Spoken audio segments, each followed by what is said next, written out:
Guys BitLocker recovery page error. ஐயோ இது ரொம்ப தலைவலி பிடிச்ச எரர். கண்டிப்பா லேப்டாப் வச்சிருக்கவங்களுக்கு ஒரு டைம் ஆச்சு இந்த எரர் வந்துடும். மறக்காம லேப்டாப் வச்சிருக்கிற நீங்க இந்த வீடியோ சேவ் பண்ணி வச்சுக்கோங்க. லேப்டாப் வச்சிருக்கிற உங்களோட ஃப்ரெண்ட்ஸ்க்கு இந்த வீடியோ நீங்க ஷேர் பண்ணலாம்.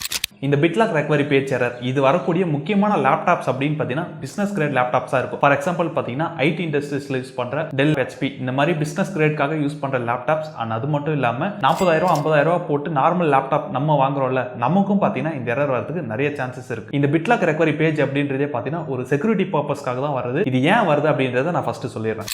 இந்த பிட்லாக் ரெக்கவரி பேஜ் வரதுக்கு முக்கியமான ரீசன் என்ன, உங்க லேப்டாப்ல ஏதாச்சும் ஹார்ட்வேர்ல சேஞ்சஸ் பண்ணியிருந்தாலும் இல்ல டிபிஎம் சிப் ஃபெயிலியர் ஆயிருந்தாலும் பயாஸ்ல ஏதாச்சும் சின்ன சின்ன செட்டிங்ஸ் சேஞ்ச் பண்ணியிருந்தாலும் பயாஸ் அப்டேட் ஆகும்போது ஃபிர்ம்வேர்ஸ் அப்டேட் ஆகும்போது சம்டைம்ஸ் விண்டோஸே அப்டேட் ஆகும்போது கூட பாத்தீங்கன்னா இந்த எரர் வரதுக்கு நிறைய சான்சஸ் இருக்கு. அண்ட் அது போக விண்டோஸ்ல ஃபர்ம்வேர்ஸ் ஏதாச்சும் அப்டேட் ஆகுது அப்படின்னா அப்போ டிபிஎம் சிப் ரீசெட் ஆனாலும் இல்ல டிபிஎம் சிப்ல ஏதாச்சும் ஃபெயிலியர் ஆனாலும் இஷ்யூ ஆனாலும் இந்த பிட்லாக் ரெக்கவரி பேஜ் ப்ராப்ளம் கண்டிப்பா வரும்.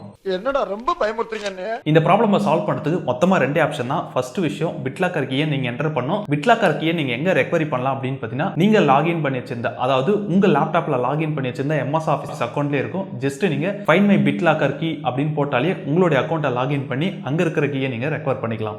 செகண்ட் மெத்தட் அப்படின்னு வரும்போது புதுசாக நீங்கள் லேப்டாப் ஓஎஸ் போட்டு மொத்த என்டையர் டிஸ்கை நீங்கள் ஃபார்மேட் பண்ணால் மட்டும்தான் யூஸ் பண்ண முடியும்.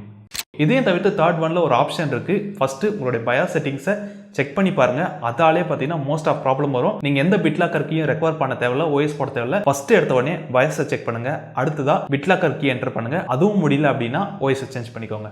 இந்த வீடியோ உங்களுக்கு யூஸ்ஃபுல்லாக இருந்திருக்கும்னு நினைக்கிறேன். யூஸ்ஃபுல்லாக இருந்துச்சு அப்படின்னா மறக்காம